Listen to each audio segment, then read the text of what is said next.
El pequeño Tuk. Un cuento de Hans Christian Andersen.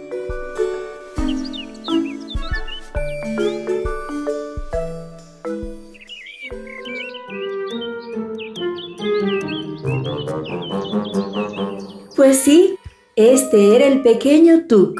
En realidad no se llamaba así, pero este era el nombre que se daba a sí mismo cuando aún no sabía hablar. Quería decir Carlos. Es un detalle que conviene saber. Resulta que tenía que cuidar de su hermanita Gustava, mucho menor que él, y luego tenía que aprenderse sus lecciones. Pero, ¿cómo atender las dos cosas a la vez? El pobre muchachito tenía a su hermana sentada sobre las rodillas y le cantaba todas las canciones que sabía, mientras que sus ojos echaban alguna que otra mirada al libro de geografía que tenía abierto delante de él. Para el día siguiente habría de aprenderse de memoria todas las ciudades de Zelanda y saberse además cuánto de ellas conviene conocer. Llegó la madre a casa y se hizo cargo de Gustavita. Tuk corrió a la ventana y estuvo leyendo hasta que sus ojos no pudieron más, pues había ido oscureciendo y su madre no tenía dinero para comprar velas. «Ahí va la vieja del callejón», dijo la madre, que se había asomado a la ventana. «La pobre, apenas puede arrastrarse y aún tiene que cargar con el cubo lleno de agua hasta la bomba. Anda, Tuk, sé bueno y ve a ayudar a la pobre viejecita, anda. Harás una buena acción». Tuk corrió a la calle a ayudarla, pero cuando estuvo de regreso, la oscuridad era completa y como no había que pensar en encender la luz, no tuvo más remedio que acostarse. Su lecho era un viejo camastro y tendido en él estuvo pensando en su lección de geografía, en Zelanda y todo lo que había explicado el maestro. Debiera haber seguido estudiando, pero era imposible, y se metió el libro debajo de la almohada, porque había oído decir que aquello ayudaba a retener las lecciones en la mente. Pero no hay que fiarse mucho de lo que se oye decir, y allí se estuvo piensa que te piensa, hasta que de pronto le pareció que alguien le daba un beso en los ojos. Se durmió, y sin embargo no estaba dormido. Era como si la anciana lavandera lo mirara con sus dulces ojos y le dijera: «Sería un gran pecado que mañana no supieses tus lecciones. Me has ayudado, ahora te ayudaré yo, y Dios nuestro Señor lo hará en todo momento». Y de pronto el libro empezó a moverse y a agitarse debajo de la almohada de nuestro pequeño Tuk. «¿Tó? Era una gallina que venía de Josh. ¡Ay, yo soy una gallina de Josh!», gritó, y luego se puso a contar del número de habitantes que allí había y de la batalla que en la ciudad se había librado, añadiendo empero que en realidad no valía la pena mencionarla. Otro meneo y zarandeo y ¡bum! Algo que se cae. Un ave de madera, el papagayo del tiro al pájaro de Prastow. Dijo que en aquella ciudad vivían tantos habitantes como clavos tenía él en el cuerpo, y estaba no poco orgulloso de ello. «Thorwaldsen vivió muy cerca de mí. ¡Cataplum! ¡Qué bien se está aquí!» Pero Tuk ya no estaba tendido en su lecho. De repente se encontró montando sobre un caballo, corriendo a galope tendido. Un jinete magníficamente vestido, con brillante casco y flotante penacho, lo sostenía delante de él, y de este modo atravesaron el bosque hasta la antigua ciudad de Bordingor, muy grande y muy bulliciosa, por cierto. Altivas torres se levantaban en el palacio real, y de todas las ventanas salía vivísima luz. En el interior, todo eran cantos y bailes. Suscríbete y comparte.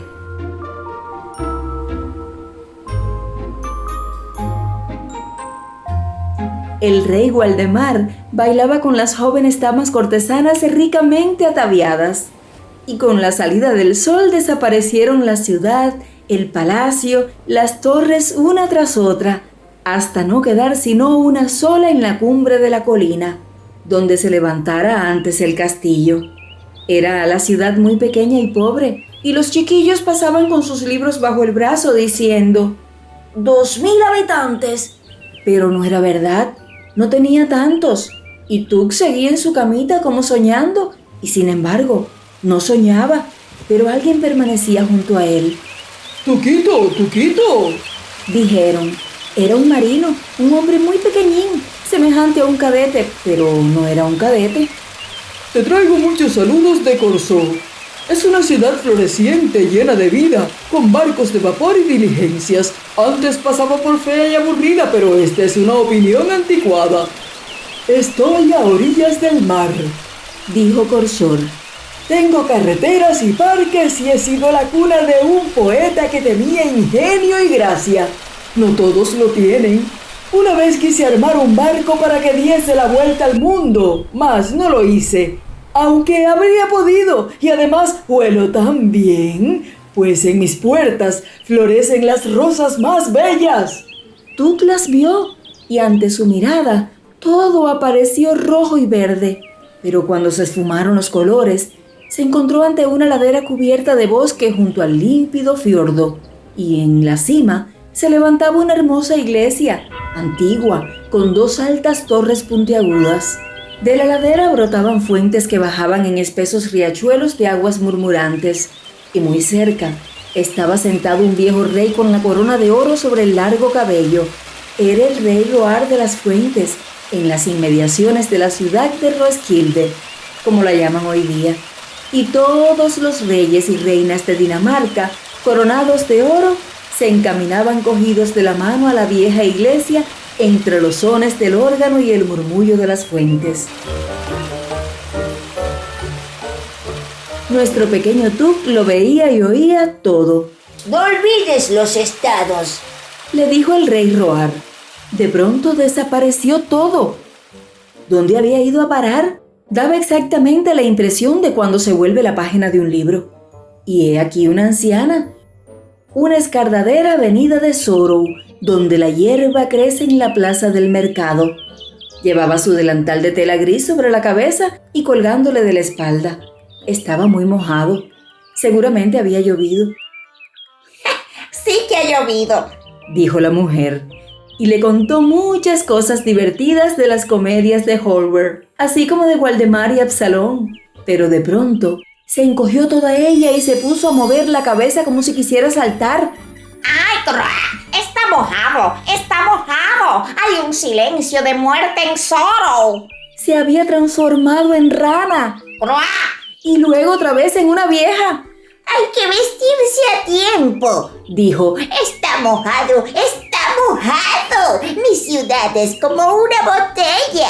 Se entra por el tapón y luego hay que volver a salir. Antes yo tenía corpulentas anguilas en el fondo de la botella y ahora tengo muchachos robustos de coloradas mejillas que aprenden la sabiduría.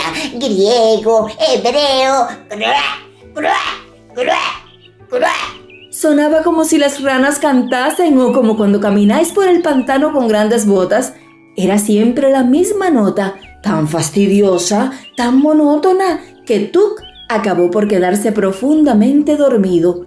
Y le sentó muy bien el sueño, porque empezaba a ponerse nervioso. Pero aún entonces tuvo otra visión, o lo que fuera. Su hermanita Gustava, la de ojos azules y cabello rubio ensortijado, se había convertido en una esbelta muchacha y sin tener alas podía volar. Y he aquí que los dos volaron por encima de Zelanda, por encima de sus verdes bosques y azules lagos. ¿Oyes cantar el gallo, Tuquito? ¡Kikiriki! ¿Lo escuchas? Las gallinas salen volando de Dios. Tendrás un gallinero, un gran gallinero. No padecerás hambre ni miseria, no señor. Cazarás el pájaro como suele decirse. Serás un hombre rico y feliz. Tu casa se levantará altivamente como la torre del rey Waldemar y estará adornada con columnas de mármol como las de Prastow. ¿Ya me entiendes? Tu nombre famoso dará la vuelta a la tierra como el barco que debía partir de Corsou y en Roskilde. No te olvides de los estados, dijo el rey Roar. Hablarás con bondad y talento, Tuquito, y cuando desciendas a la tumba, reposarás tranquilo. Como si estuviese en Zoro, dijo Tuk y se despertó. Brillaba la luz del día y el niño no recordaba ya su sueño, pero era mejor así, pues nadie debe saber cuál será su destino. Saltó de la cama, abrió el libro y en un periquete se supo la lección. La anciana lavandera asomó la cabeza por la puerta y dirigiéndole un gesto cariñoso le dijo: gracias, hijo mío, por tu ayuda. Dios nuestro Señor haga que se convierta en realidad tu sueño más hermoso. Tuk no sabía lo que había soñado, pero comprendes, nuestro Señor sí lo sabía. Y colorín colorado, este cuento se ha acabado.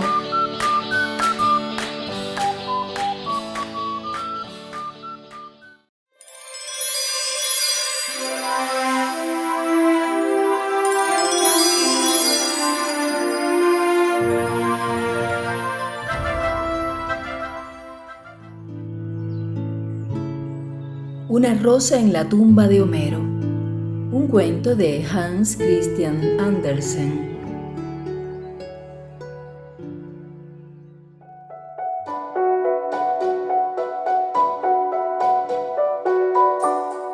En todos los cantos de Oriente suena el amor del ruiseñor por la rosa. En las noches silenciosas y cuajadas de estrellas, el alado cantor dedica una serenata a la fragante reina de las flores. No lejos de Esmirna, bajo los altos plátanos donde el mercader guía sus cargados camellos que levantan altivos el largo cuello y caminan pesadamente sobre una tierra sagrada, vi un rosal florido. Palomas torcaces revoloteaban entre las ramas de los corpulentos árboles y sus alas, al resbalar sobre ellas los oblicuos rayos del sol, despedían un brillo como de madreperla. Tenía el rosal una flor más bella que todas las demás, y a ella le cantaba el ruiseñor su cuita amorosa. Pero la rosa permanecía callada, ni una gota de rocío se veía en sus pétalos. Como una lágrima de compasión, inclinaba la rama sobre unas grandes piedras. Aquí reposa el más grande de los cantores, dijo la rosa. Quiero perfumar su tumba, esparcir sobre ella mis hojas cuando la tempestad me deshoje. El cantor de la Ilíada se tornó tierra. En esta tierra de la que yo he brotado, yo, rosa de la tumba de Homero, ¿soy demasiado sagrada para florecer solo para un pobre ruiseñor? Y el ruiseñor siguió cantando hasta morir. Llegó el camellero con sus cargados animales y sus negros esclavos. Su hijito encontró el pájaro muerto y lo enterró en la misma sepultura del gran Homero. La rosa temblaba al viento. Vino la noche, la flor cerró su cáliz y soñó. Era un día magnífico, el sol radiante. Acercábase un tropel de extranjeros, de francos que iban en peregrinación a la tumba de Homero. Entre ellos iba un cantor del norte, de la patria de las nieblas y las auroras boreales. Cogió la rosa, la comprimió entre las páginas de un libro y se la llevó consigo a otra parte del mundo, a su lejana tierra.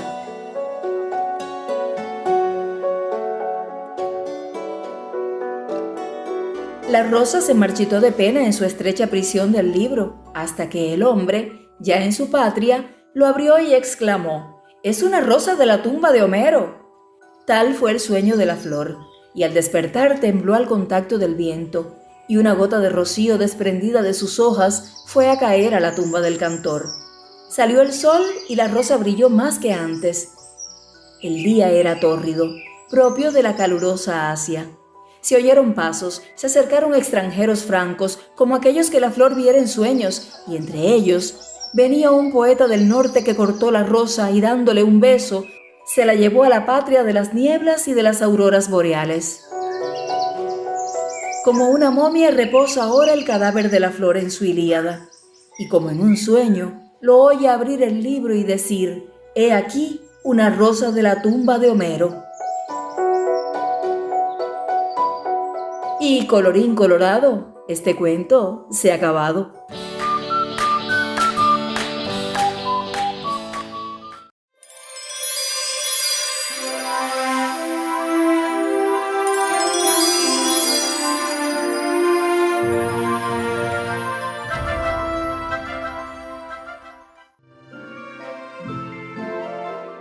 El nido de cisnes. Un cuento de Hans Christian Andersen.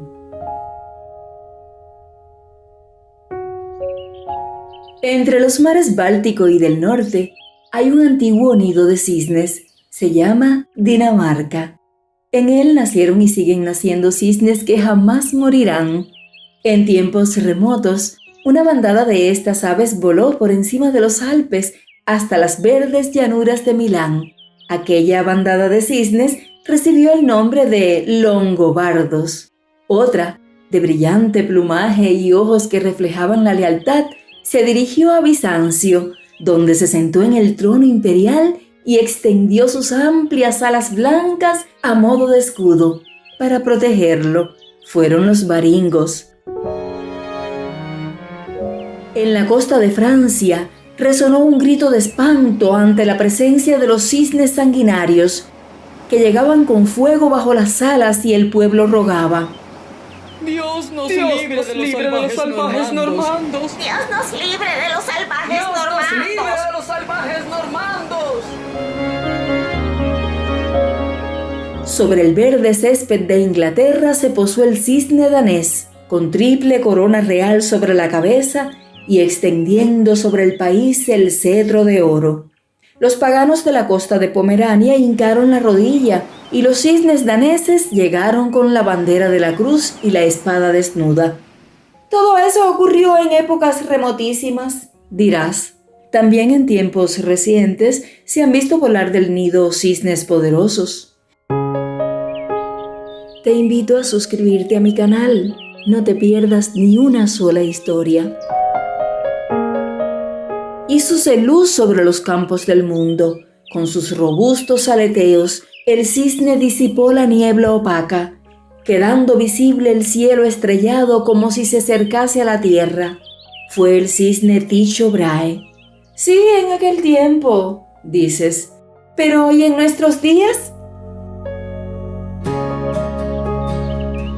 Vimos un cisne tras otro en majestuoso vuelo. Uno pulsó con sus alas las cuerdas del arpa de oro, y las notas resonaron en todo el norte. Las rocas de Noruega se levantaron más altas, iluminadas por el sol de la historia. Oyóse un murmullo entre los abetos y los abedules. Los dioses nórdicos, sus héroes y sus nobles matronas, se destacaron sobre el verde oscuro del bosque. Vimos un cisne que batía las alas contra la peña marmórea con tal fuerza que la quebró, y hasta las espléndidas figuras encerradas en la piedra avanzaron hasta quedar inundadas de luz resplandeciente, y los hombres de las tierras circundantes levantaron la cabeza para contemplar las portentosas estatuas. Vimos un tercer cisne que hilaba la hebra del pensamiento, el cual da ahora la vuelta al mundo de país en país, y su palabra vuela con la rapidez del rayo.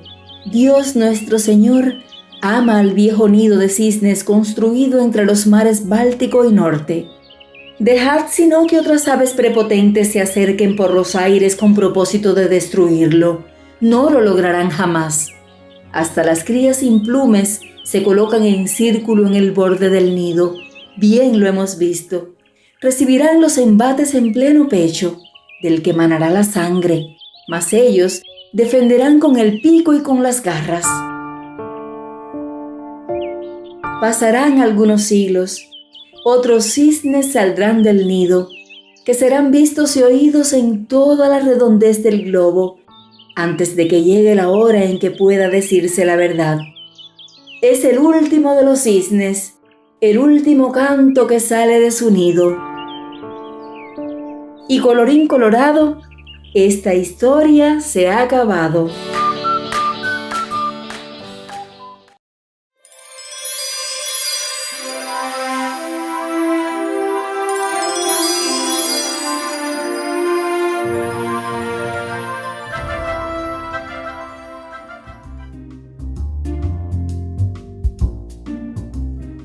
Abuelita.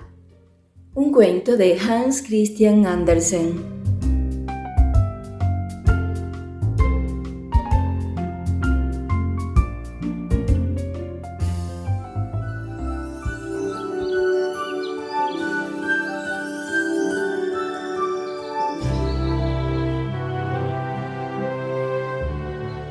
Abuelita es muy vieja, tiene muchas arrugas y el pelo completamente blanco, pero sus ojos brillan como estrellas, solo que mucho más hermosos, pues su expresión es dulce y da gusto mirarlos.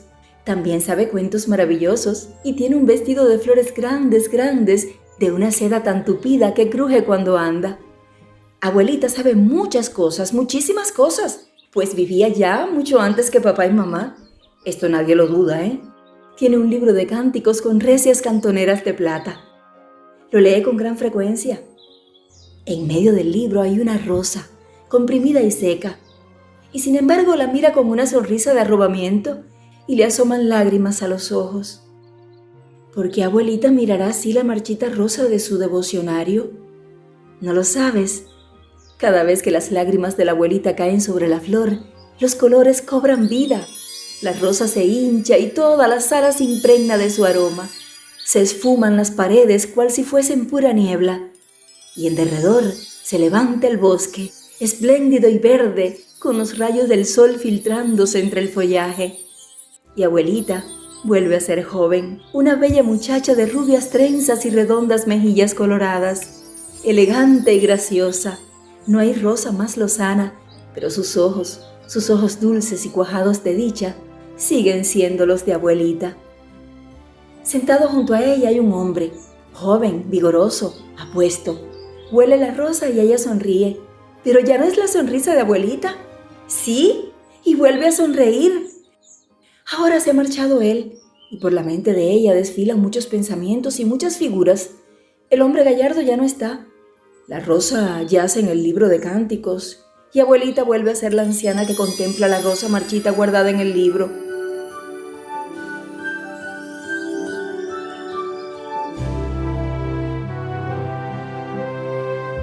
Abuelita ahora se ha muerto. Sentada en su silla de brazos, estaba contando una larga y maravillosa historia. Se ha terminado, Dijo. y yo estoy muy cansada. Dejadme echar un sueñecito. Se recostó respirando suavemente y quedó dormida. Pero el silencio se volvía más y más profundo, y en su rostro se reflejaban la felicidad y la paz. Habríase dicho que lo bañaba el sol, y entonces dijeron que estaba muerta. La pusieron en el negro ataúd envuelta en lienzos blancos. Estaba tan hermosa, a pesar de tener cerrados los ojos. Pero todas las arrugas habían desaparecido, y en su boca se dibujaba una sonrisa. El cabello era blanco como plata y venerable, y no daba miedo mirar a la muerta. Era siempre la abuelita, tan buena y tan querida. Colocaron el libro de cánticos bajo su cabeza, pues ella lo había pedido así, con la rosa entre las páginas, y así enterraron a abuelita. En la sepultura, junto a la pared del cementerio, plantaron un rosal que floreció espléndidamente, y los ruiseñores acudían a cantar allí, y desde la iglesia el órgano desgranaba las bellas canciones que estaban escritas en el libro colocado bajo la cabeza de la difunta. La luna enviaba sus rayos de luna, pero la muerta no estaba allí. Los niños podían ir por la noche sin temor a coger una rosa de la tapia del cementerio. Los muertos saben mucho más de cuanto sabemos todos los vivos. Saben el miedo horrible que nos causarían si volviesen. Pero son mejores que todos nosotros y por eso no vuelven.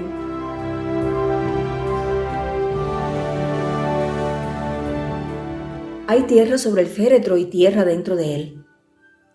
El libro de cánticos con todas sus hojas es polvo, y la rosa, con todos sus recuerdos, se ha convertido en polvo también. Pero encima siguen floreciendo nuevas rosas y cantando los ruiseñores y enviando al órgano sus melodías. Y uno piensa muy a menudo en la abuelita, y la ve con sus ojos dulces, eternamente jóvenes. Los ojos no mueren nunca. Los nuestros verán a abuelita joven y hermosa como antaño, cuando besó por primera vez la rosa roja y lozana que yace ahora en la tumba convertida en polvo.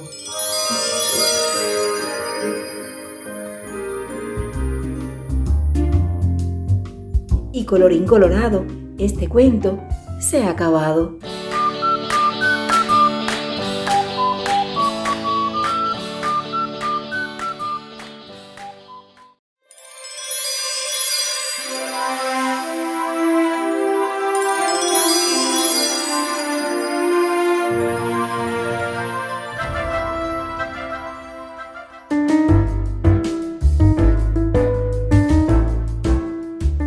Gracias por ser parte de esta comunidad y acompañarme en esta aventura.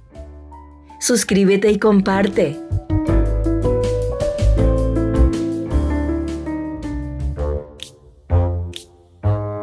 Buen humor. Un cuento de Hans Christian Andersen.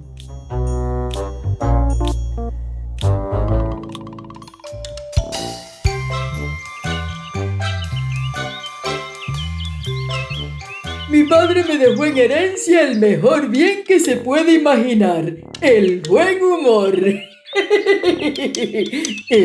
¿Quién era mi padre? Claro que nada tiene esto que ver con el buen humor. Era vivaracho y corpulento, gordo y rechoncho, y tanto su exterior como su interior estaban en total contradicción con su oficio. ¿Y cuál era su oficio? Su posición en la sociedad. ¡Ay! Si esto tuviera que escribirse e imprimirse al principio de un libro, es probable que muchos lectores lo dejaran de lado, diciendo: «Oh, todo esto parece muy penoso, son temas de los que prefiero no oír hablar». Y sin embargo, mi padre no fue verdugo, ni ejecutor de la justicia. Antes, al contrario, su profesión lo sitúa a la cabeza de los personajes más conspicuos de la ciudad. Y allí estaba en su pleno derecho, pues aquel era su verdadero puesto. Tenía que ir siempre delante. Del obispo, de los príncipes de la sangre. Sí, señor, iba siempre delante, pues era el cochero de las pompas fúnebres. Bueno, pues ya lo sabéis. Y una cosa puedo decir en toda verdad. Cuando veían a mi padre sentado allá arriba en el carruaje de la muerte, envuelto en su larga capa blanquinegra, cubierta la cabeza, con el tricornio ribeteado de negro, por debajo del cual asomaba su cara rolliza, redonda y sonriente como aquella con la que representan al sol, no había manera de pensar en el luto ni en la tumba. Aquella cara decía: «No os preocupéis, a lo mejor no es tan malo como lo pintan».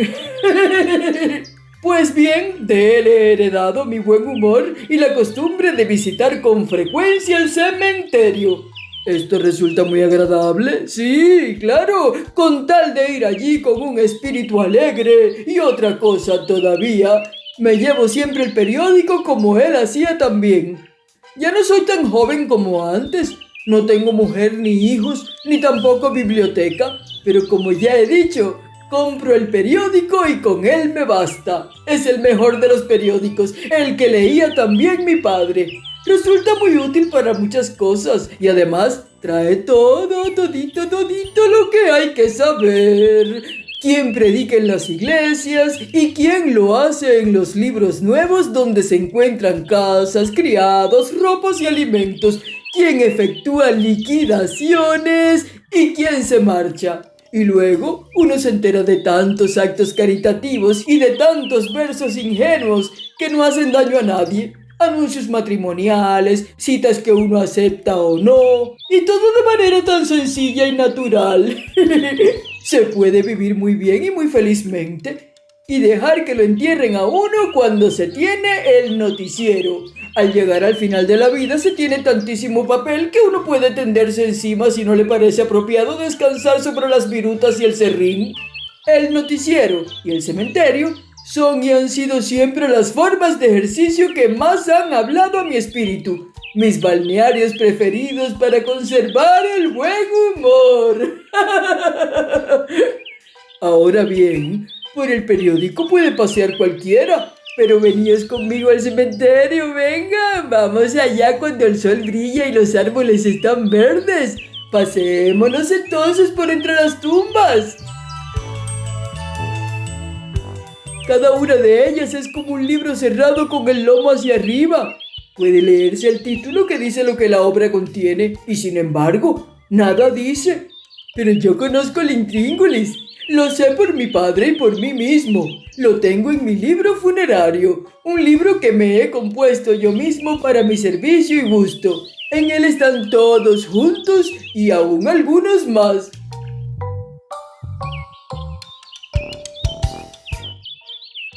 Ya estamos en el cementerio, detrás de una reja pintada de blanco donde antaño crecía un rosal. Hoy no está, pero unos tallos de siempre viva de la sepultura contigua han extendido hasta aquí sus dedos y más vale esto que nada, ¿eh? ¡Ja! Reposa un hombre muy desgraciado y no obstante en vida tuvo un buen pasar, como suele decirse. O sea que no le faltaba su buena rentecita y aún algo más. Pero se tomaba el mundo, bueno, en todo caso, el arte, demasiado a pecho. Si una noche iba al teatro dispuesto a disfrutar con su alma, se ponía frenético solo porque el tramoyista iluminaba demasiado la cara de la luna, o porque las bambalinas colgaban delante de los bastidores en vez de hacerlo por detrás, o porque salía una palmera en el paisaje de Dinamarca, o un cacto en el Tirol, o hayas en el norte de Noruega. ¡Bah! ¿Acaso tiene eso la menor importancia? ¿Quién repara en esas cosas? A ver, ¿es la comedia lo que debe causaros placer? Tan pronto el público aplaudía demasiado como no aplaudía bastante. Esta leña está húmeda, decía. No quemará esta noche. Y luego se volvía a ver qué gente había y notaba que se reían a deshora, en ocasiones en que la risa no venía a cuento, y el hombre se encolerizaba y sufría. No podía soportarlo, y era un desgraciado. Y helo aquí, hoy reposa en su tumba. Aquí yace un hombre feliz, o sea, un hombre muy distinguido, de alta cuna. Y esta fue su dicha, ya que, por lo demás, nunca habría sido nadie. Pero en la naturaleza todo está tan bien dispuesto y ordenado que da gusto pensar en ello. Iba siempre con bordados por delante y por detrás, y ocupaba su sitio en los salones. ¿Cómo se coloca? Un costoso cordón de campanilla bordado en perlas que tiene siempre detrás otro cordón bueno y recio que hace el servicio. También él llevaba detrás un buen cordón, un hombre de paja encargado de efectuar el servicio. Todo está tan bien dispuesto que a uno no pueden por menos que alegrársele las pajarillas. Veamos esta otra. Descansa aquí. ¡Ay, esto sí es triste! Descansa aquí un hombre que se pasó 67 años reflexionando sobre la manera de tener una buena ocurrencia. ¡Ay! Vivió solo para esto. Y al cabo le vino la idea verdaderamente buena a su juicio, y le dio una alegría tal que se murió de ella, con lo que nadie pudo aprovecharse, pues a nadie la comunicó. Y mucho me temo que por causa de aquella buena idea no encuentre reposo en la tumba, pues suponiendo que no se trate de una ocurrencia de esas que solo pueden decirse a la hora del desayuno, pues de otro modo no producen efecto, y de que él, como buen difunto, solo puede aparecerse a medianoche. Resulta que no siendo la ocurrencia adecuada para dicha hora, nadie se ríe, y el hombre tiene que volverse a la sepultura con su buena idea. Es una tumba realmente triste, la verdad. Aquí, en esta otra, reposa una mujer codiciosa. En vida se levantaba por la noche a maullar para hacer creer a los vecinos que tenía gatos. Hasta tanto llegaba su avaricia. Aquí yace una señorita de buena familia. Se moría por lucir la voz en las veladas de sociedad. Y entonces cantaba una canción italiana que decía: me manca la voz, me falta la voz. Es la única verdad que dijo en su vida.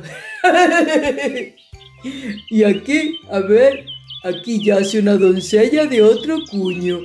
Cuando el canario del corazón empieza a cantar, la razón se tapa los oídos con los dedos.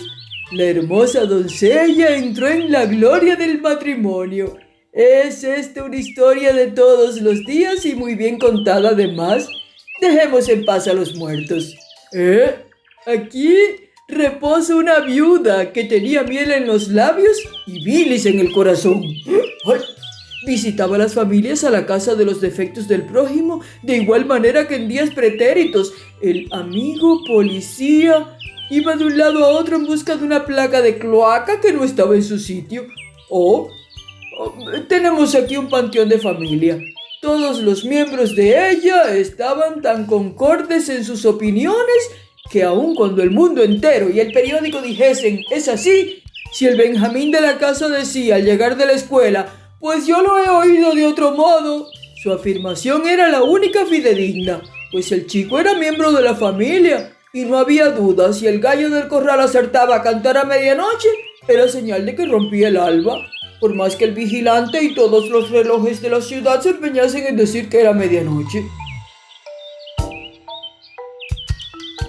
El gran Goethe cierra su Fausto con estas palabras: puede continuarse. Lo mismo podríamos decir de nuestro paseo por el cementerio. Yo voy allí con frecuencia, ¿saben? Cuando alguno de mis amigos o de mis no amigos se pasa de la raya conmigo, me voy allí, busco un buen trozo de césped y se lo consagro, a él o a ella, a quien sea que quiero enterrar, y lo entierro enseguida, y allí se están muertecitos e impotentes hasta que resucitan nuevecitos y mejores. Su vida y sus acciones, miradas desde mi atalaya, las escribo en mi libro funerario, y así debieran proceder todas las personas. No tendrían que encolerizarse cuando alguien les juega una mala pasada, sino enterrarlo enseguida, conservar el buen humor y el noticiero, este periódico escrito por el pueblo mismo, aunque a veces inspirado por otros. Cuando suene la hora de encuadernarme con la historia de mi vida y depositarme en la tumba, poned esta inscripción: un hombre de buen humor. Esta es mi historia. Y colorín colorado, este cuento se ha acabado.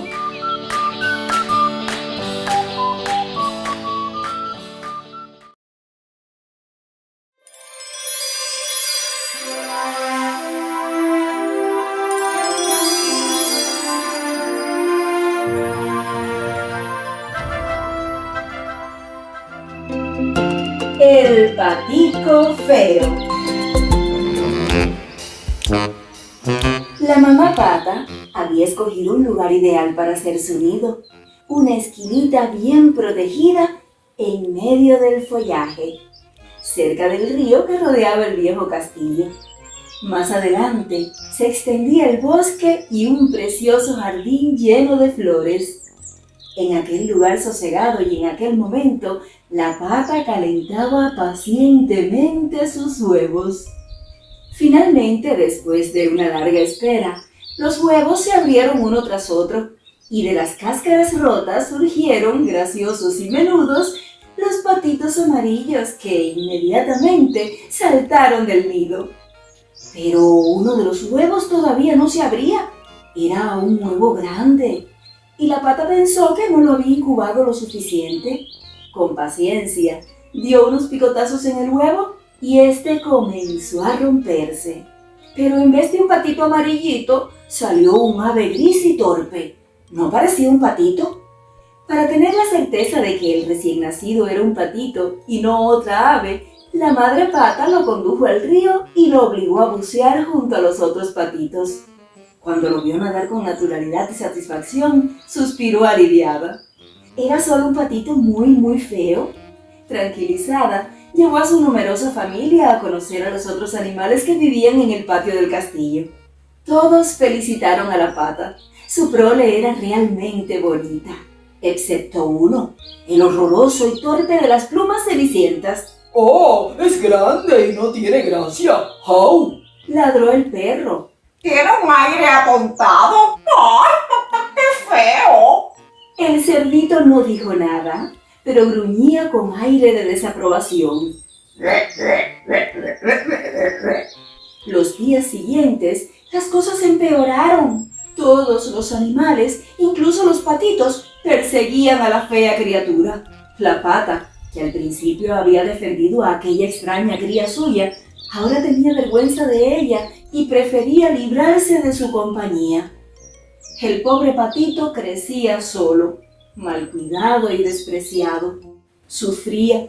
Las gallinas lo picaban a cada instante. Los perros lo perseguían con aire amenazador y la empleada, que llevaba diariamente la comida a los animales, lo ahuyentaba. Un día, desesperado, el patito se escapó.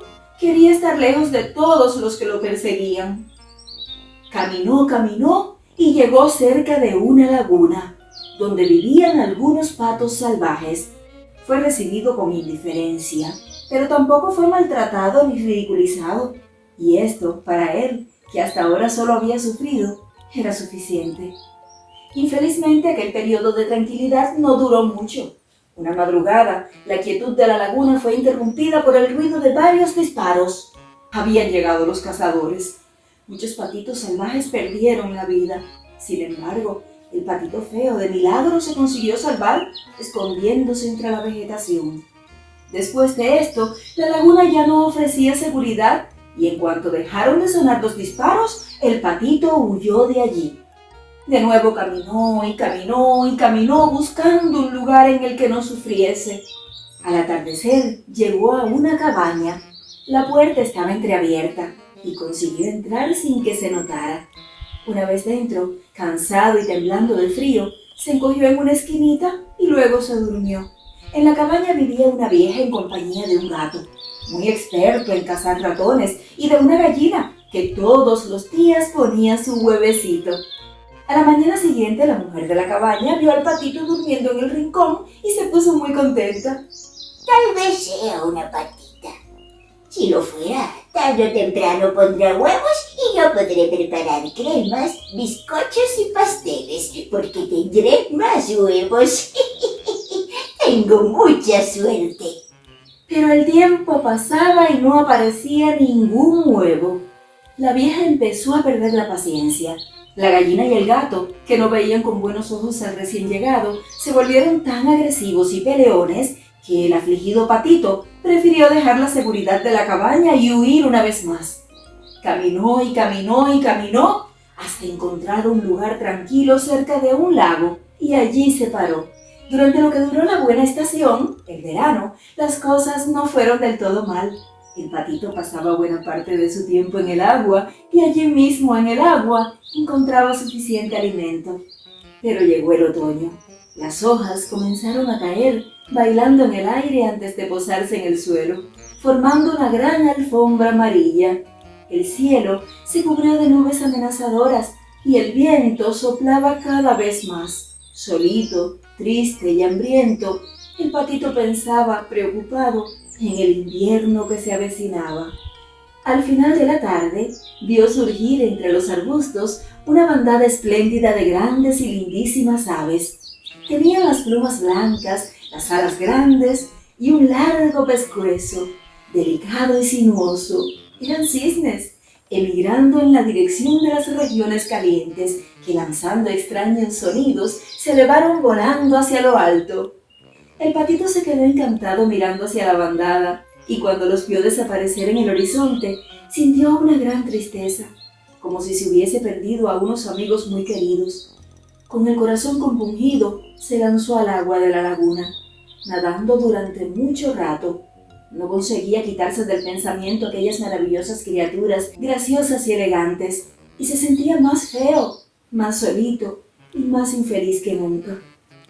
Aquel año, el invierno llegó pronto y fue muy duro. El patito feo tenía que nadar ininterrumpidamente para no dejar que el agua se congelara a su alrededor y se transformara en un arma mortal. Pero era una lucha continua y sin esperanzas, hasta que un día, exhausto, permaneció inmóvil el tiempo suficiente para quedarse con las patas presas en el hielo. Ahora moriré, Pensó. así llegará el fin a todo mi sufrimiento. Cerró los ojos y el último pensamiento que tuvo antes de caer en un sueño parecido a la muerte fue para las grandes aves blancas. A la mañana siguiente, bien temprano, un campesino paseando por aquellos lugares vio al pobre patito ya medio muerto de frío. Con un palo quebró el hielo, liberó al pobrecito y lo llevó a su casa. Allí, el patito fue alimentado y calentito fue recuperando así algo de sus fuerzas. Después de que el patito diera señales de vida, los hijos del campesino quisieron jugar con él. Vamos a esconderlo en algún sitio, anda. Vamos a hacerlo volar, dale, vamos a hacerlo volar. Cogían al patito, lo apretaban y lo estiraban. Los pequeños no tenían malas intenciones, pero el patito, acostumbrado a ser maltratado, atormentado y ofendido, se asustó e intentó huir. Una huida escandalosa. Se cayó de cabeza en un balde lleno de leche y al patalear para salir se derramó toda. La mujer del campesino empezó a gritar y el pobre patito se asustó todavía más. Pero quítame ese pato de ahí, ¿pero a dónde va? ¡Pero ese pato! ¡Qué feo, por Dios! Acabó por subirse al balde de mantequilla engrasándose hasta los ojos y al final se subió en un saco de harina, levantando una enorme polvareda. Ahora la cocina parecía un campo de batalla. La mujer del campesino, fuera de sí, intentaba pegar al patito con una escoba y los niños corrían detrás del afligido divirtiéndose mucho. Oye, pero qué patico más loco. ¡Corre por ahí! ¡Corre por aquí! Medio ciego por la harina, mojado de leche y engrasado por la mantequilla, el pobrecito, corriendo de aquí para allá, tuvo la suerte de encontrar la puerta y al fin escapar de la curiosidad de los niños y de la amenaza de la mujer. Batiendo las alas, arrastrándose por la nieve, se alejó de la casa del campesino y se paró solamente cuando le faltaron las fuerzas. En los meses siguientes, el patito vivió en un lago, procurando alejarse del hielo y refugiarse en la hierba seca. Finalmente la primavera derrotó al invierno. En lo alto volaban los pajaritos y observándolo un día, el patito sintió un inexplicable e incontrolable deseo de volar. Abrió las alas, que se habían hecho fuertes y robustas, y las desplegó en el aire. Voló, voló, voló ampliamente, hasta que avistó un inmenso jardín repleto de flores y de árboles, y en medio de los árboles había 3 aves blancas. El patito reconoció las bellas aves que ya había visto antes, y una emoción extraña se apoderó de él. Sentía que las amaba. Quiero aproximarme a esas preciosas criaturas. Murmuró. Tal vez me humillen y me maten a picotazos, pero no me importa. Es mejor morir cerca de ellas que continuar viviendo atormentado por todos. Dando un leve toque a sus alas, descendió hasta el pequeño lago y se posó tranquilamente en el agua. Podéis matarme si queréis, dijo resignado e infeliz. Bajó la cabeza aguardando la muerte. Mientras hacía esto, vio su propia imagen reflejada en el agua y su corazón entristecido dio un brinco. Ya no era la torpe, cenicienta y sin gracia criatura de antes. Ahora descubría que tenía plumas blancas, grandes alas y un pescuezo largo y sinuoso. Él era un cisne como esas aves que tanto admiraba. Bienvenido seas entre nosotros, le dijeron los 3 cisnes, curvando los pescuezos en señal de saludo. Aquel que en un tiempo lejano había sido un patito feo, humillado, despreciado y atormentado, se sentía ahora tan feliz que se preguntaba si no era un sueño. Pero no estaba soñando. Nadaba en compañía de los demás, con el corazón lleno de felicidad. Más tarde llegaron al jardín 3 niños para traer comida a los cisnes. El más pequeñito dijo sorprendido: Tenemos un cisne nuevo. Es el más bello de todos. Y se fue corriendo a avisar a sus padres. Realmente es una espléndida criatura, dijeron los padres. Oh, sí. Y tiraron al agua pedacitos de bizcocho y de pan. Mientras tanto el cisne, intimidado por tantos elogios, escondió la cabeza debajo del ala. Tal vez algún otro en su lugar se habría envanecido, pero no él. Su corazón era muy bueno y el sufrimiento había sido largo antes de alcanzar la anhelada felicidad. Y colorín colorado, este cuento se ha acabado.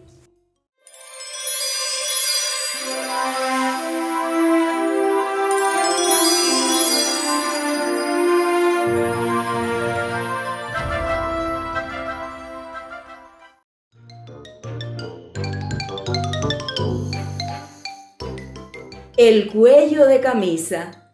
Un cuento de Hans Christian Andersen. Érase una vez un caballero muy elegante que por todo equipaje poseía un calzador y un peine, pero tenía un cuello de camisa que era el más notable del mundo entero, y la historia de este cuello es la que vamos a relatar. Y he aquí que en el cesto de la ropa coincidió con una liga. Dijo el cuello: jamás vi a nadie tan esbelto, distinguido y lindo, ¿eh? ¿Me permite que le pregunte su nombre? se lo diré. respondió la liga. ¿Dónde vive, pues? Insistió el cuello. Pero la liga era muy tímida y pensó que la pregunta era algo extraña y que no debía contestarla. Es usted un cinturón, ¿verdad? Dijo el cuello. ¿Una especie de cinturón interior? Veo, mi simpática señorita, que es una prenda tanto de utilidad como de adorno. Haga el favor de no dirigirme la palabra. No creo que le haya dado pie para hacerlo. Sí, me lo ha dado. Cuando se es tan bonita, replicó el cuello. no hace falta más motivo. ¡No se acerque tanto! Repitió la liga. No estoy acostumbrada. ¡Ay, qué remilgada! Dijo el cuello con tono burlón. Pero en estas los sacaron del cesto, los almidonaron y después de haberlos colgado al sol sobre el respaldo de una silla, fueron colocados en la tabla de planchar y llegó la plancha caliente. Mi querida señora, exclamaba el cuello. ¡qué calor siento! Sí, no soy yo mismo. Si cambio totalmente de forma. ¡Ay, me va a quemar! ¡Me va a hacer un agujero! ¡Uy! ¡Ay, pero quiere casarse conmigo! ¡Harapo! replicó la plancha corriendo orgullosamente por encima del cuello. Se imaginaba ser una caldera de vapor, una locomotora que arrastraba los vagones de un tren. ¡Harapo! repitió. El cuello quedó un poco deshilachado de los bordes, por eso acudió la tijera a cortar los hilos. ¡Oh! exclamó el cuello. Usted debe de ser primera bailarina, ¿verdad? ¿Cómo sabe estirar las piernas? Es lo más encantador que he visto. Nadie sería capaz de imitarla. Ya lo sé. respondió la tijera. Oh, merecería ser condesa, dijo el cuello. Todo lo que poseo es un señor distinguido, un calzador y un peine. Si tuviese también un condado...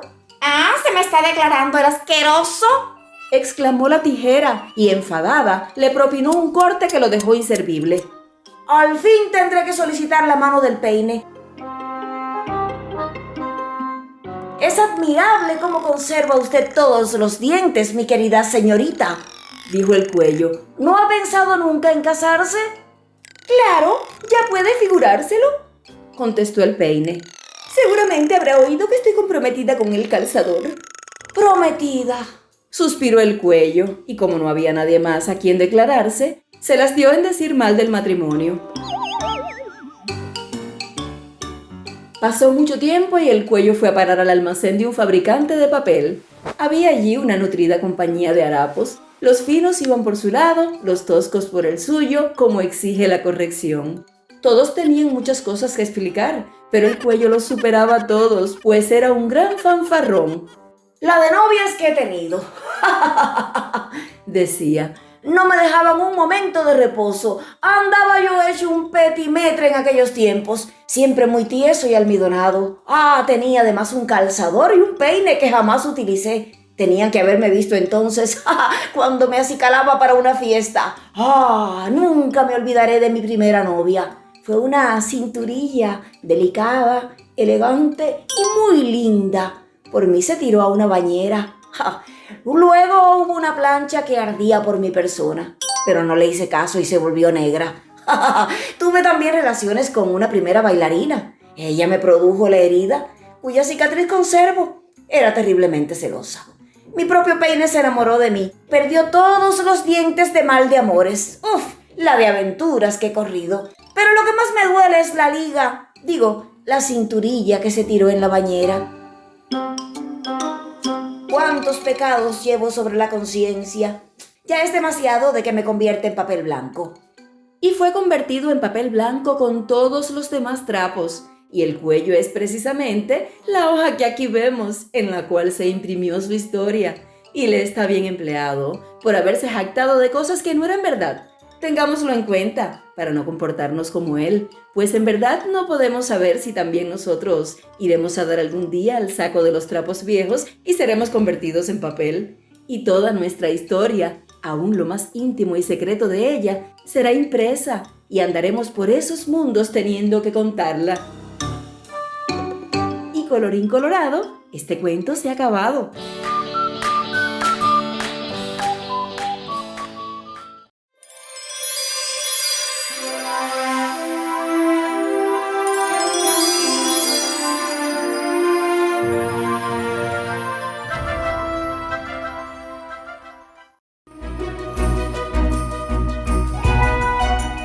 La aguja de surcir. Un cuento de Hans Christian Andersen.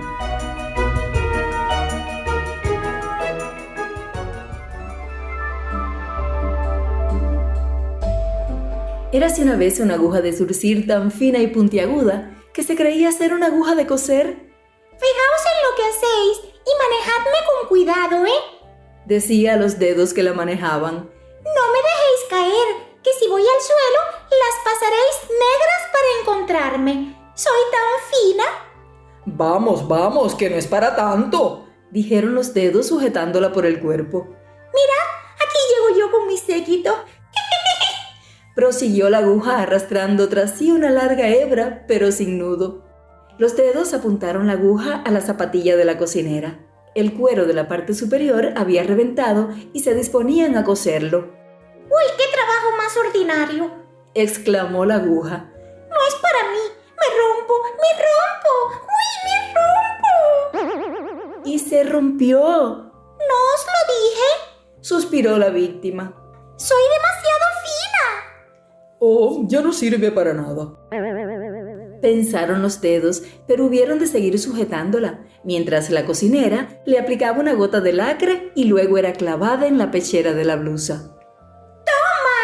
Ahora soy un prendedor, dijo la vanidosa. Bien sabía yo que con el tiempo haría carrera. Cuando una vale, un día u otro se lo reconocen. Y se rió para sus adentros, pues por fuera era muy difícil ver cuando se ríe una aguja de surcir.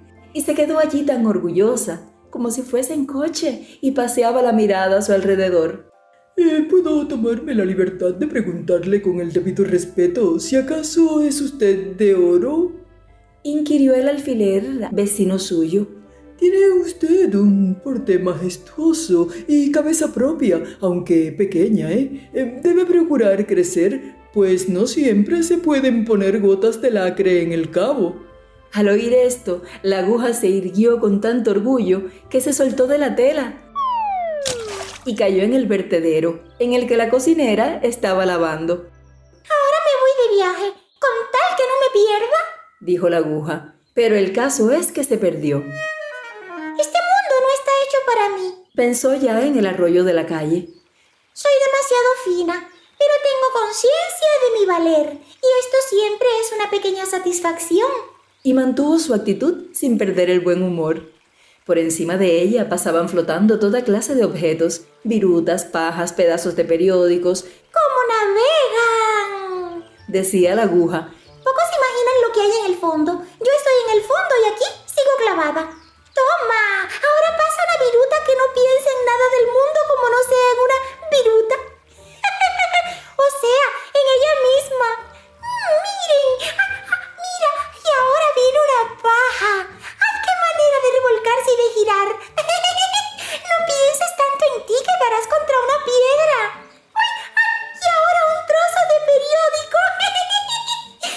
Nadie se acuerda de lo que pone.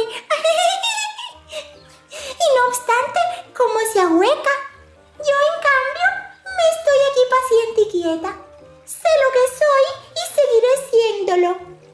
Un día fue a parar a su lado un objeto que brillaba tanto que la aguja pensó que tal vez sería un diamante, pero en realidad era un casco de botella. Y como brillaba, la aguja se dirigió a él presentándose como alfiler de pecho. Usted debe ser un diamante, ¿verdad?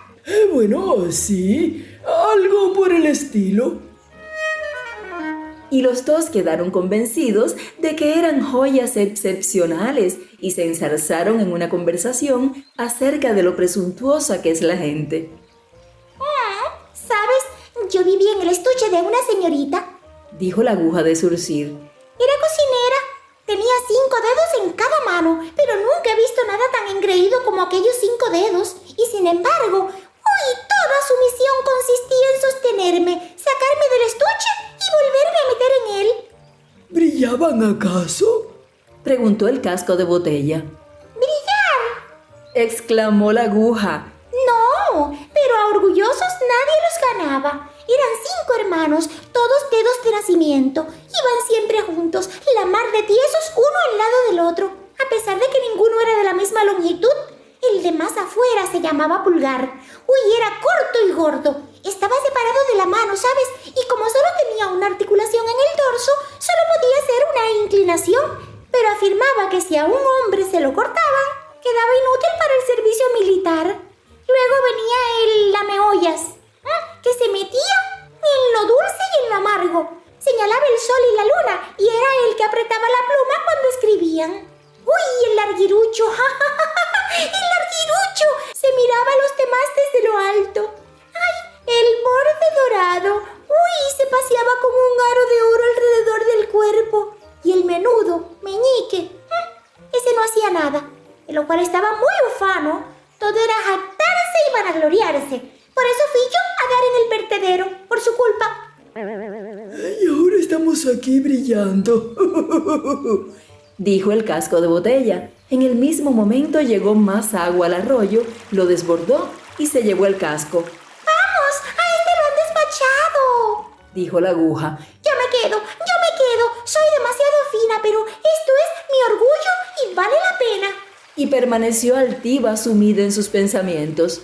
De tan fina que soy, casi creería que nací de un rayo de sol.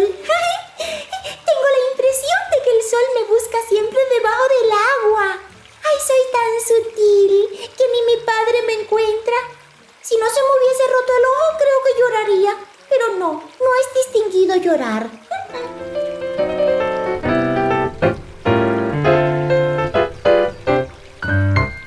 Un día se presentaron varios pilluelos y se pusieron a rebuscar en el arroyo, en pos de clavos viejos, perras chicas y otras cosas por el estilo.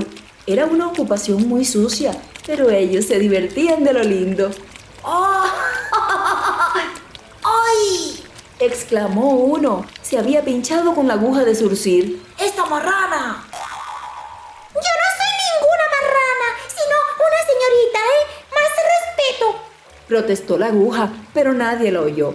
El lacre se había desprendido y el metal estaba ennegrecido, pero el negro hace más esbelto, por lo que la aguja se creyó aún más fina que antes. Mira, ahí viene flotando una cáscara de huevo. Mira, ahí viene. Gritaron los chiquillos y clavaron en ella la aguja. ¡Miren! ¡Negra sobre fondo blanco! ¡Uy! Observó esta. ¡Qué bien me sienta!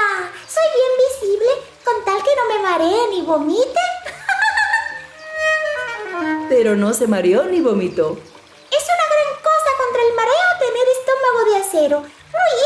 En esto sí que estoy por encima del vulgo. Me siento como si nada. ¡Ay, cuanto más fina es una, más resistente!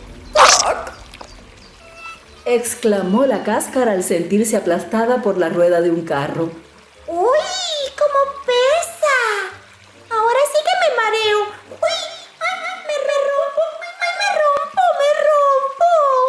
Pero no se rompió, pese a haber sido atropellada por un carro. Quedó en el suelo y lo que es por mí, puede seguir allí muchos años.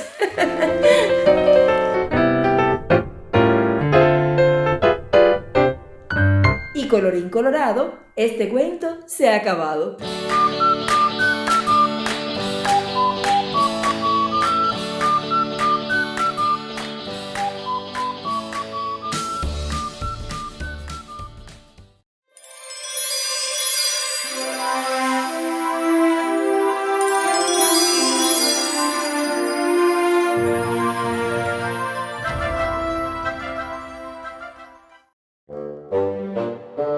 Los negocios de mi marido.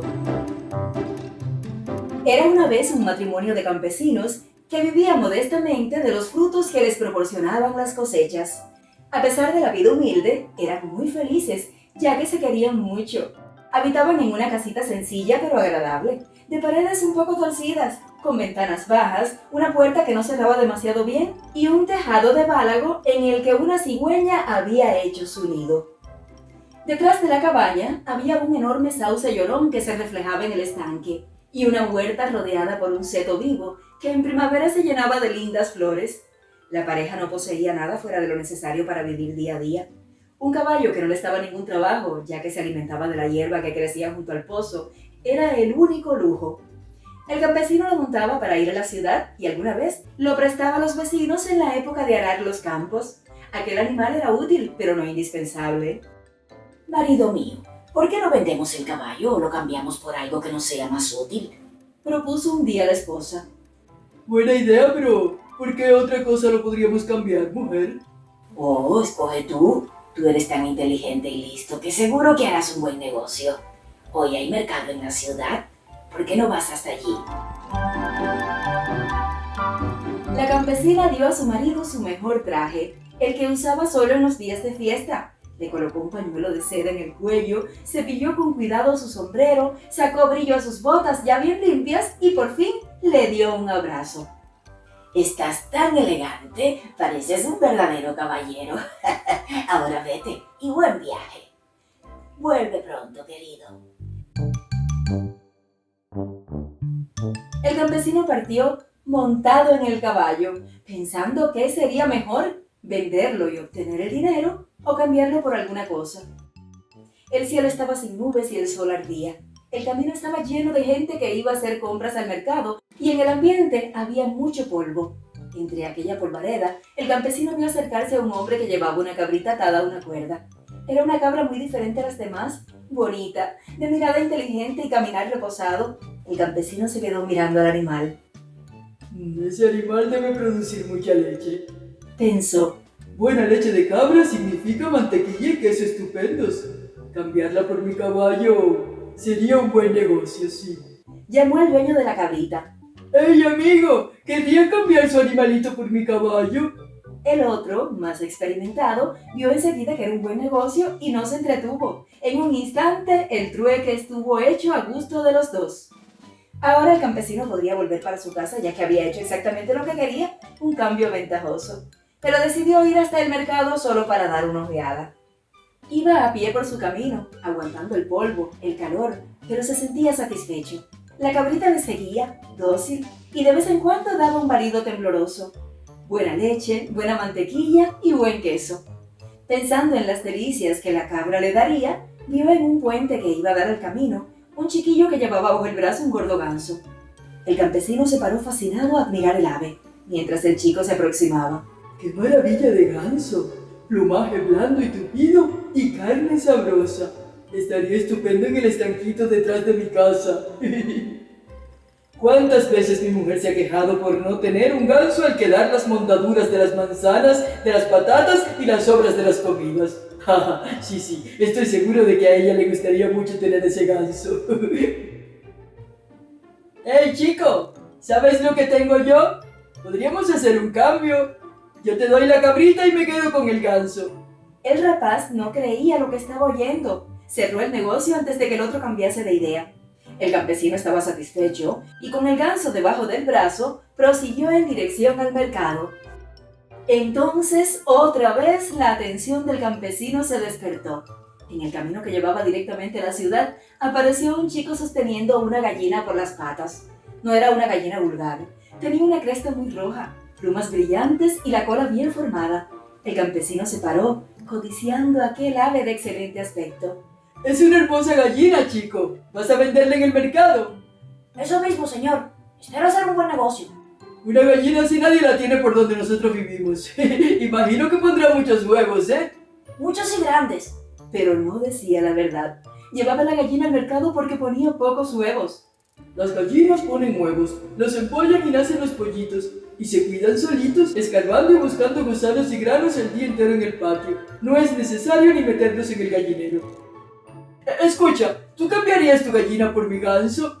No tuvo que repetirlo 2 veces. El dueño de la gallina aceptó enseguida la proposición. Instantes después, el campesino ya volvía para casa con la gallina bajo el brazo, pensando en la alegría de su mujer al ver aquel simpático bicho que de vez en cuando, incluso cabeza abajo, cacareaba. La hermosa gallina se mezclaría con las otras aves que rodeaban la cabaña. ¿Cuántos negocios había hecho desde que saliera de casa? Y qué ventajosos eran todos. Su querida esposa estaría muy orgullosa. Había caminado mucho nuestro campesino y ahora empezaba a sentir cansancio y hambre. Por eso resolvió parar en una taberna al borde del camino para tomar el almuerzo y descansar un poco. Cuando entraba, casi tropezó con el dueño de la taberna que salía cargando un enorme saco. ¿Qué lleva ahí dentro, amigo? Preguntó el campesino curioso estirándose para ver mejor. ¡Ah, manzanas y más manzanas para los puercos! ¡Un saco de manzanas! Me gustaría mucho que mi mujer lo viese. El año pasado nuestra huerta, por culpa de las heladas, dio solamente una manzana. Ella no quiso comérsela y la ha dejado como muestra encima del armario hasta que se pudra. Y usted tiene un saco repleto de manzanas y quiere echárselas a los puercos, dice. Quiero conseguirlas para mi adorada esposa. ¿Y qué me das a cambio? ¿Vale la gallina? El tabernero, que era un experto en negocios, cogió la gallina y se dio las manzanas. Con el saco a la espalda, el campesino entró en la taberna. La taberna estaba llena de parroquianos, gente atraída por el mercado de la ciudad y también de forasteros que iban de paso. Entre ellos, 2 riquísimos ingleses a los que les entró curiosidad al ver el cuidado con el que el campesino cargaba aquel saco. ¿Qué es lo que trae ahí, hombre? Preguntaron intrigados. Manzanas que querían echar a los cerdos, señores. El tabernero me las dio a cambio de una gallina. ¿Está diciendo la verdad? Claro, y no solo eso, la gallina lo obtuve a cambio de un ganso, y el ganso lo obtuve a través de una cabrita, y la cabrita... El campesino contó la historia de los trueques realizados. Cuando acabó, los ingleses estallaron en una carcajada sin fin. ¡Qué tontería! ¡Pero qué hombre de negocios es usted! ¡Completamente extraordinario! Dijo uno de ellos. Va a escuchar la buena de su mujer cuando llegue a casa. Por lo menos se llevará una paliza. Completó el otro. El campesino se puso a reír. ¿Quién, mi mujer? Ustedes están bromeando, señores. Ella caerá en mis brazos, saludándome cariñosa y feliz de verme, diciendo: hiciste muy bien, querido. Los 2 ingleses, que eran muy aficionados a las apuestas, propusieron: ¿Vamos a hacer una apuesta? Si su mujer se comporta como usted dice, nosotros le daremos un barril de monedas de oro. El campesino balanceó la cabeza. Es mucho, no puedo aceptarlo. Digamos que tanto como quepa en el sombrero. Yo, si pierdo, no les podré dar otra cosa sino un saco de manzanas estropeadas. Pero vamos allá, mi mujer y yo estaremos a vuestro servicio. Los 2 ingleses lo encontraron muy gracioso. Qué inocente era el campesino. Se fiaba demasiado del respeto y del amor de su esposa. ¡Magnífico!, dijeron. Estamos de acuerdo. Cargaron en su lujoso carruaje al campesino y el saco de manzanas y partieron. Poco después llegaron a la casita. La campesina apareció en la puerta. «Bienvenido, marido mío», y se acercó a darle un abrazo sin que le importase la presencia de los 2 ingleses que miraban curiosos. Ella lo había echado de menos. Querida esposa, cambié el caballo por una cabrita, explicó el campesino. Muy bien, muy bien. De hoy en adelante no nos faltará leche ni mantequilla. Es un negocio muy bueno. Eres muy listo. pero enseguida cambié la cabra por un ganso. Esta sí que es una buena noticia. En Navidad tendremos por fin un delicioso ganso asado, como todos nuestros vecinos, y de las plumas haremos una mullida almohada para cada uno. Siempre tienes la habilidad de hacerme feliz, ¿eh? Eres realmente un magnífico marido. Aún no he terminado, mi querida esposa. El ganso lo cambié por una gallina. Una gallina pondrá huevos, empollará y nacerá una nidada de pollitos. ¿Cómo has conseguido adivinar que hace mucho tiempo que deseo un gallinero? Solo un marido como tú haría tan buenos negocios. ¿Sabes qué, querida? Enseguida cambié la gallina por un saco de manzanas. La campesina se tiró a los brazos de su marido otra vez, con la misma satisfacción.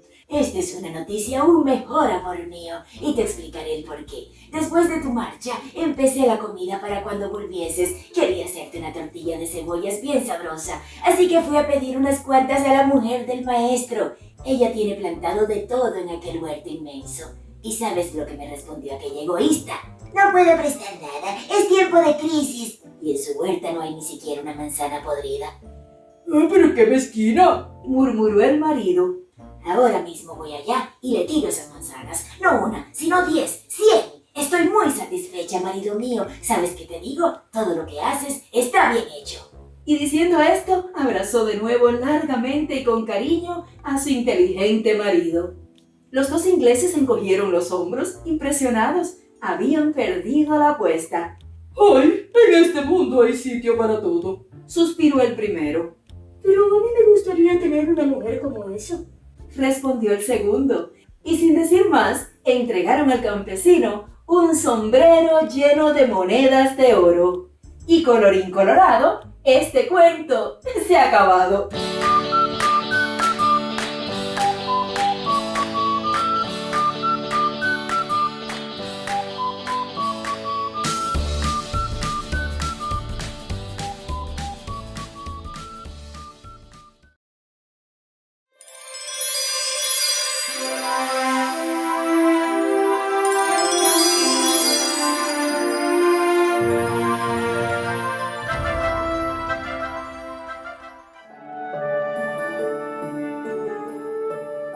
El elfo del rosal.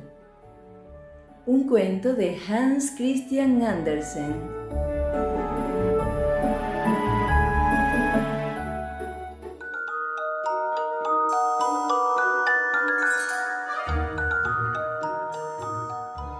En el centro de un jardín crecía un rosal cuajado de rosas, y en una de ellas, la más hermosa de todas, habitaba un elfo tan pequeñín que ningún ojo humano podía distinguirlo. Detrás de cada pétalo de la rosa tenía un dormitorio. Era tan bien educado y tan guapo como pueda serlo un niño, y tenía alas que le llegaban desde los hombros hasta los pies. ¡Oh, y qué aroma exhalaban sus habitaciones! ¡Y qué claras y hermosas eran las paredes! No eran otra cosa sino los pétalos de la flor, de color rosa pálido. Se pasaba el día gozando de la luz del sol, volando de flor en flor, bailando sobre las alas de la inquieta mariposa y midiendo los pasos que necesitaba dar para recorrer todos los caminos y senderos que hay en una sola hoja de tilo. Son lo que nosotros llamamos las nervaduras. Para él eran caminos y sendas, y no poco largos. Antes de haberlos recorrido todos, se había puesto el sol. Claro que había empezado algo tarde.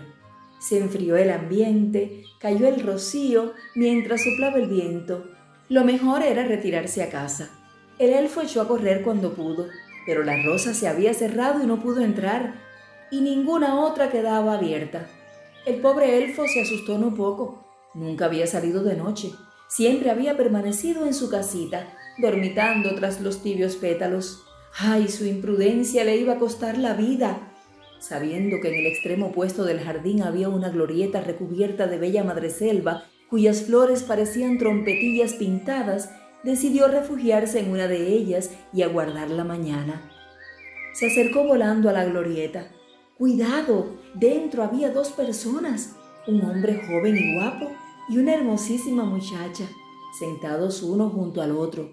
Deseaban no tener que separarse en toda la eternidad. Se querían con toda el alma, mucho más de lo que el mejor de los hijos pueda querer a su madre y a su padre. Y no obstante tenemos que separarnos, decía el joven. Tu hermano nos odia, por eso me envía con una misión más allá de las montañas y los mares. Adiós, mi dulce prometida, pues lo eres a pesar de todo. Se besaron, y la muchacha, llorando, le dio una rosa después de haber estampado en ella un beso tan intenso y sentido que la flor se abrió. El elfo aprovechó la ocasión para introducirse en ella, reclinando la cabeza en los suaves pétalos fragantes. Desde allí pudo oír perfectamente los adioses de la pareja y se dio cuenta de que la rosa era prendida en el pecho del doncel. ¡Ah, cómo palpitaba el corazón debajo! Eran tan violentos sus latidos que el elfo no pudo pegar el ojo. Pero la rosa no permaneció mucho tiempo prendida en el pecho. El hombre la tomó en su mano y mientras caminaba solitario por el bosque oscuro, la besaba con tanta frecuencia y fuerza que por poco ahoga a nuestro elfo.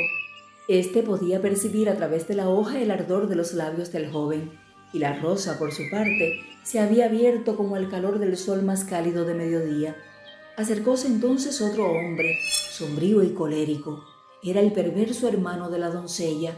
Sacando un afilado cuchillo de grandes dimensiones, lo clavó en el pecho del enamorado mientras éste besaba la rosa. Luego le cortó la cabeza y le enterró, junto con su cuerpo, en la tierra blanda del pie del tilo. Helo aquí, olvidado y ausente, pensó aquel malvado. No volverá jamás, jamás. Debí emprender un largo viaje a través de montes y océanos. Es fácil perder la vida en estas expediciones. Y ha muerto. No volverá, no volverá. Y mi hermana no se atreverá a preguntarme por él. Luego, con los pies, acumuló hojas secas sobre la tierra mullida y se marchó a su casa a través de la noche oscura. Pero no iba solo como creía. Lo acompañaba el minúsculo elfo, montado en una enrollada hoja seca de tilo que se había adherido al pelo del criminal mientras enterraba a su víctima. Llevaba el sombrero puesto y el elfo estaba sumido en profundas tinieblas, temblando de horror y de indignación por aquel abominable crimen.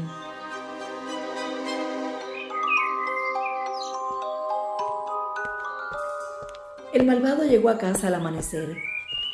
La hermosa lozana doncella yacía en su lecho, soñando en aquel que tanto la amaba y que, según ella creía, se encontraba en aquellos momentos caminando por bosques y montañas. El perverso hermano se inclinó sobre ella con una risa diabólica, como solo el demonio sabe reírse. Entonces la hoja seca se le cayó del pelo, quedando sobre el cubrecamas sin que él se diera cuenta. Luego salió de la habitación para acostarse unas horas. El elfo saltó de la hoja y, entrándose en el oído de la dormida muchacha, contóle como en sueños el horrible asesinato, describiéndole el lugar donde el hermano lo había perpetrado y aquel en que yacía el cadáver. Le habló también del tilo florido que crecía allí y dijo: Para que no pienses que lo que acabo de contarte es solo un sueño, encontrarás sobre tu cama una hoja seca. Y efectivamente, al despertar ella, la hoja estaba allí. ¡Oh, qué amargas lágrimas vertió! Y sin tener a nadie a quien poder confiar su dolor. La ventana permaneció abierta todo el día. Al elfo le hubiera sido fácil irse a las rosas y a todas las flores del jardín, pero no tuvo valor para abandonar a la afligida joven. En la ventana había un rosal de bengala. Instalóse en una de sus flores y se estuvo contemplando a la pobre doncella. Su hermano se presentó repetidamente en la habitación, alegre a pesar de su crimen, pero ella no osó decirle una palabra de su cuita.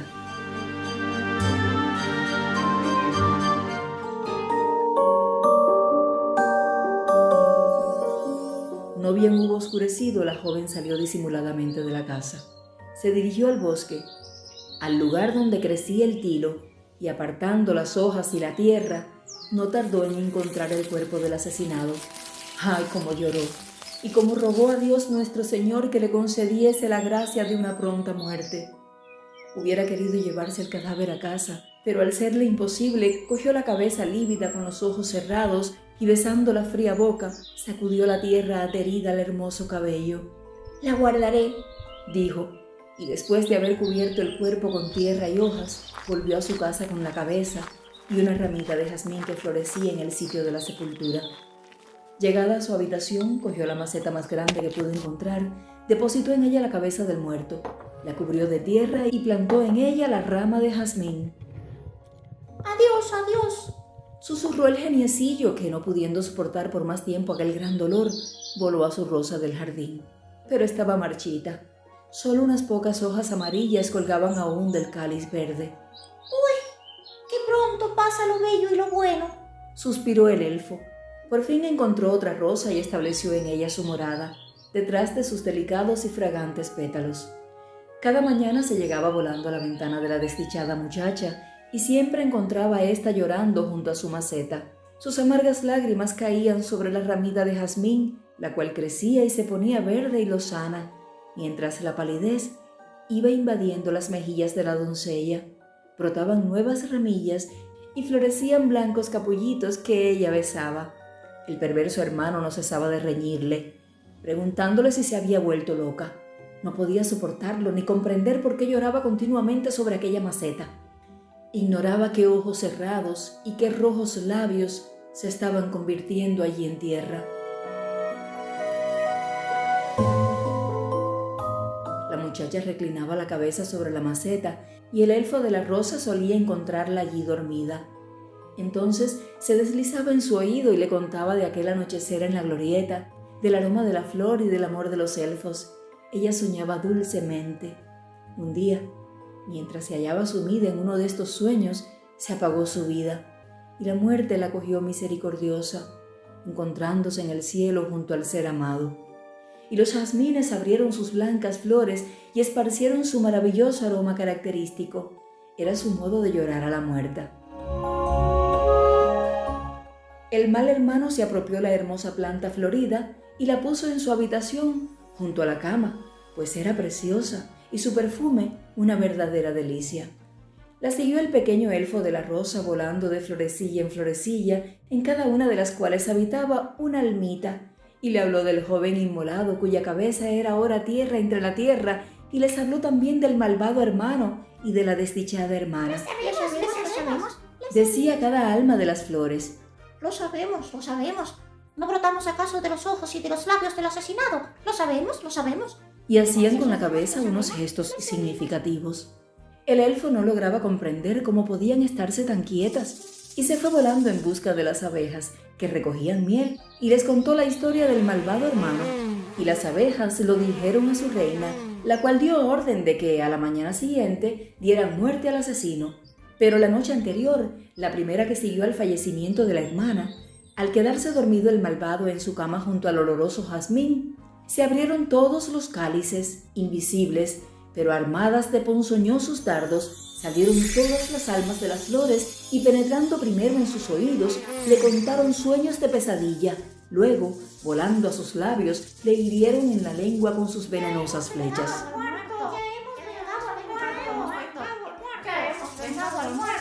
Dijeron, y se retiraron de nuevo las flores blancas del jazmín. Al amanecer y abrirse súbitamente la ventana del dormitorio, entraron el elfo de la rosa con la reina de las abejas y todo el enjambre que venía a ejecutar su venganza. Pero ya estaba muerto. Varias personas que rodeaban la cama dijeron: El perfume del jazmín lo ha matado. El elfo comprendió la venganza de las flores y lo explicó a la reina de las abejas, y ella, con todo el enjambre, revoloteó zumbando en torno a la maceta. No había modo de ahuyentar a los insectos, y entonces un hombre se llevó el tiesto afuera, mas al picarle en la mano una de las abejas, soltó él la maceta que se rompió al tocar el suelo. Entonces descubrieron el lívido cráneo y supieron que el muerto que yacía en el lecho era un homicida. La reina de las abejas seguía zumbando en el aire y cantando la venganza de las flores, y cantando al elfo de la rosa y pregonando que detrás de la hoja más mínima hay alguien que puede descubrir la maldad y vengarla.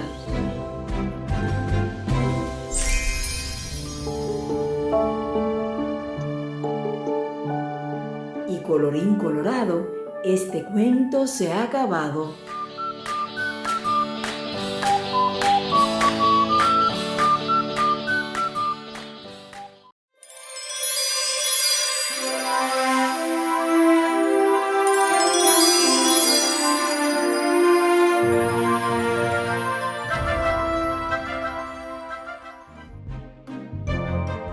La familia feliz.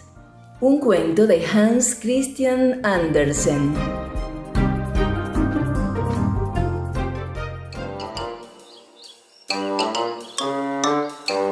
La hoja verde más grande de nuestra tierra es seguramente la del lampazo. Si te la pones delante de la barriga, parece todo un delantal, y si en tiempo lluvioso te la colocas sobre la cabeza, es casi tan útil como un paraguas. Ya ves si es enorme. Un lampazo nunca crece solo. Donde hay uno, seguro que hay muchos más. Es un goce para los ojos, y toda esta magnificencia es pasto de los caracoles. Los grandes caracoles blancos que en tiempos pasados la gente distinguida hacía cocer en estofado y al comérselos exclamaba: ¡Ajá! ¡Qué bien sabe! Persuadida de que realmente era apetitoso, pues como digo, aquellos caracoles se nutrían de hojas de lampazo y por eso se sembraba la planta. Pues bien, había una vieja casa solariega en la que ya no se comían caracoles. Estos animales se habían extinguido, aunque no los lampazos que crecían en todos los caminos y bancales. Una verdadera invasión. Era un auténtico bosque de lampazos. con algún que otro manzano o ciruelo. Por lo demás, nadie habría podido suponer que aquello había sido antaño un jardín. Todo eran lampazos, y entre ellos vivían los dos últimos y matusalémicos caracoles. Ni ellos mismos sabían lo viejo que eran, pero se acordaban perfectamente de que habían sido muchos más, de que descendían de una familia oriunda de países extranjeros y de que todo aquel bosque había sido plantado para ellos y los suyos. Nunca habían salido de sus lindes, pero no ignoraban que más allá había otras cosas en el mundo. Una, sobre todo, que se llamaba la casa señorial, donde ellos eran cocidos y vueltos de color negro, colocados en una fuente de plata, pero no tenían idea de lo que ocurría después.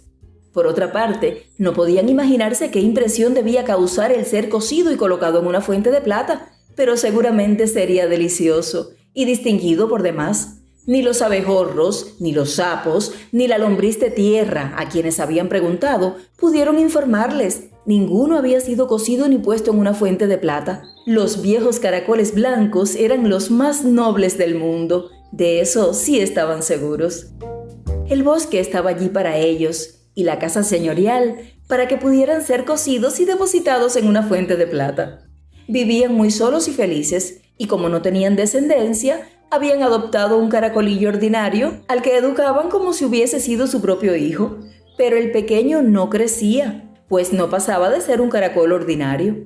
Los viejos, particularmente la madre caracola, creyó observar que se desarrollaba y pidió al padre que se fijara también. Si no podía verlo, al menos que palpara la pequeña cáscara, y él la palpó y vio que la madre tenía razón.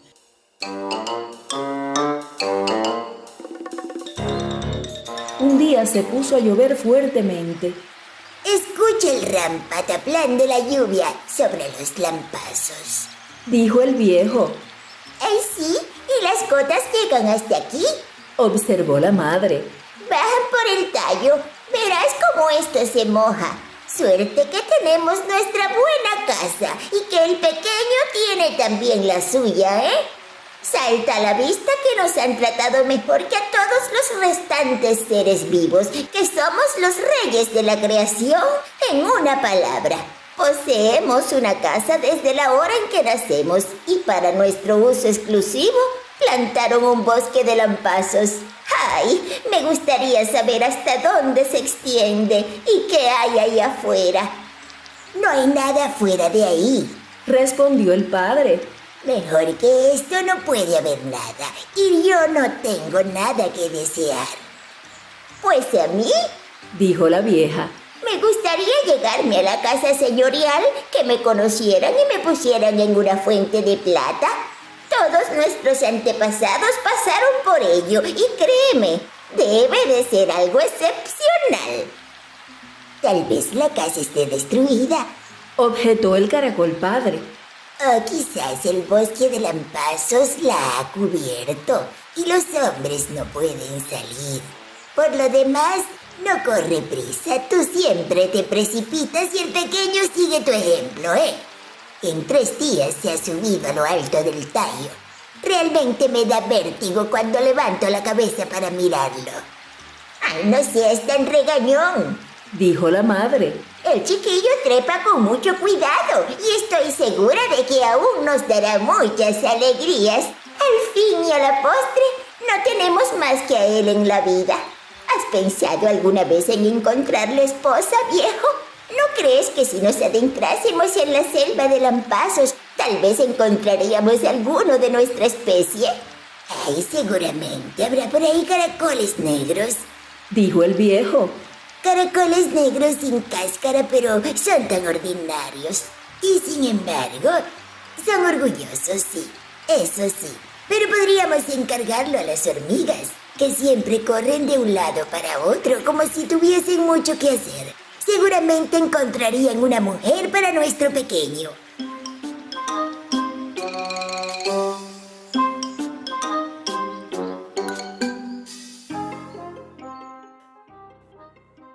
Yo conozco a la más hermosa de todas, Dijo una de las hormigas. pero me temo que no haya nada que hacer, pues se trata de una reina. ¿Y eso qué importa? ¿Tiene una casa? ¡Tiene un palacio! exclamó la hormiga. Un bellísimo palacio hormiguero con 700 corredores. Oh, muchas gracias. Dijo la madre. Nuestro hijo no va a ir a un nido de hormigas. Si no sabéis otra cosa mejor, lo encargaremos a los mosquitos blancos que vuelan a mucho mayor distancia, tanto si llueve como si hace sol, y conocen el bosque de lampazos por dentro y por fuera.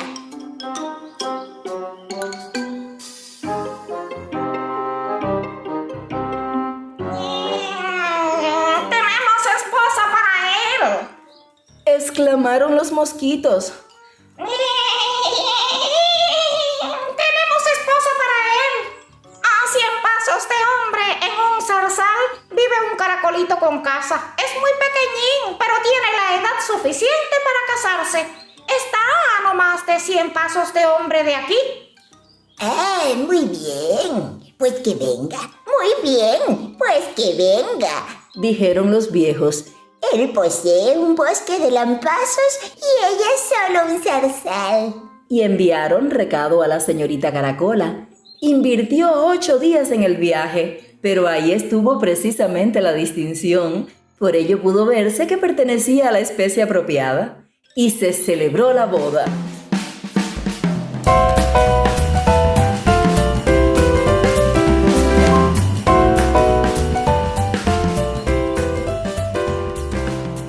Luciérnagas alumbraron lo mejor que supieron. Por lo demás, todo discurrió sin alboroto, pues los viejos no soportaban francachelas ni bullicio.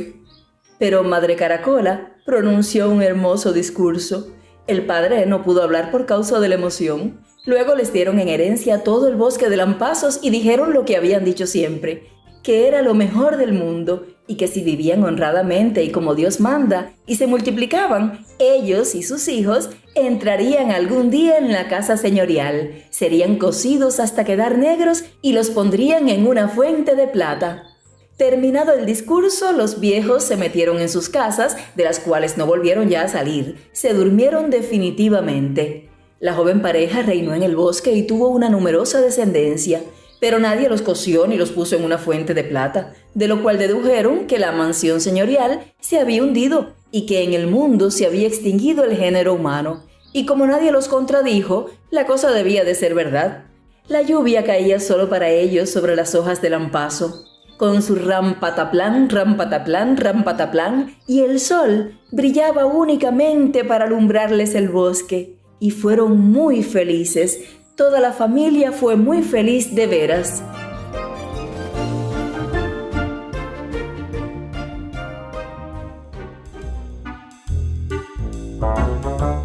Y colorín colorado, este cuento se ha acabado.